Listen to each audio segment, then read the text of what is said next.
Closely related to the abstract class is the interface, but an interface is even more abstract than an abstract class, if that's possible, because an interface provides no working code, simply a list of methods that a derived class must implement from that interface. I think an example will clear up what I'm talking about. If we want to turn the shape class into an interface, we write public interface shape followed by an open curly brace and then our list of methods. So for example, we might have a void setX with a parameter, void setY with a parameter, int getX with an empty parameter list, int getY, then perhaps a void move with an int newX, int newY to move the class object to a new xy coordinate, and a void draw, which can implement some type of draw method. So this is like a contract which states that if I implement this interface, I have to create definitions for this list of methods. So for example, if we implement shape in the class rectangle, then we still have to provide a list of data members. So we still have to have x, y, and then because it's a rectangle, width and height. Then we have to write a constructor, and we'll make it a very simple one.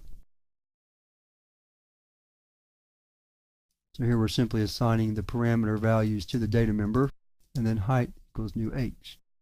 All right, so there's our constructor. Then we'll have to write setX, so we're going to write void setX int x, x equals new x, void setY int new y, y equals new y. We're going to write int getX, return x. I used getters and setters instead of properties. For one thing, to show you a different way to do it, and another thing, it's a little bit easier to work with getters and setters than properties here. We left off a couple of very important things here. Public. So let's add those in. These are part of the interface to the class that implements the interface. Okay. Let's go back and look at this error on shape. Something tells me it's just going to be because it's rectangle. So again, rather than edit out my simple mistakes, I'm going to show them to you so that you'll see how I fix things. And just like me, a lot of your mistakes will be simple typos like these. Alright, so public void move, which takes a new x and a new y, will simply set x and y to these new values. And then public void draw, we're not going to write anything in other than console write line drawing a rectangle at x, y. And I'm not even going to put the height and width information in because it's really not important for this lesson. What I'm trying to show you here is simply what you have to do to implement an interface. I'm not even going to run the code because it's really not that important right now. Again, this is an advanced topic that in an advanced course we'd spend quite a bit more time on, but I just wanted to introduce you to it here.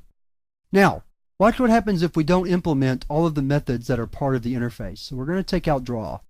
Now let's go down here and try to instantiate an object, and I believe we'll get an error before even that. So let's go look before we even try to instantiate.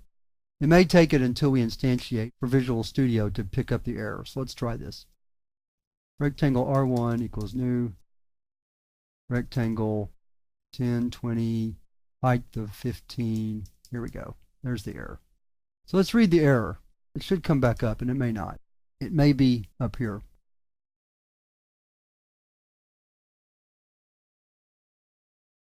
Here's my error messages. I'm going to pull them up so you can see them a little bit closer. It says that rectangle does not implement interface member draw. Rectangle does not implement interface getY, interface member. So actually it does, but I made another mistake. There's another typical error. I didn't capitalize the Y. All right, so that's just a typo.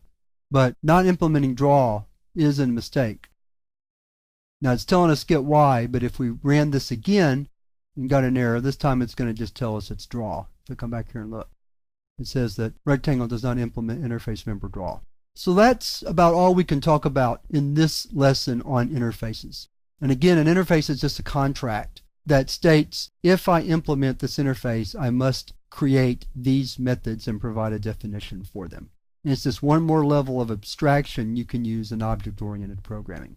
One of the cool things about interfaces is that one class can implement multiple interfaces.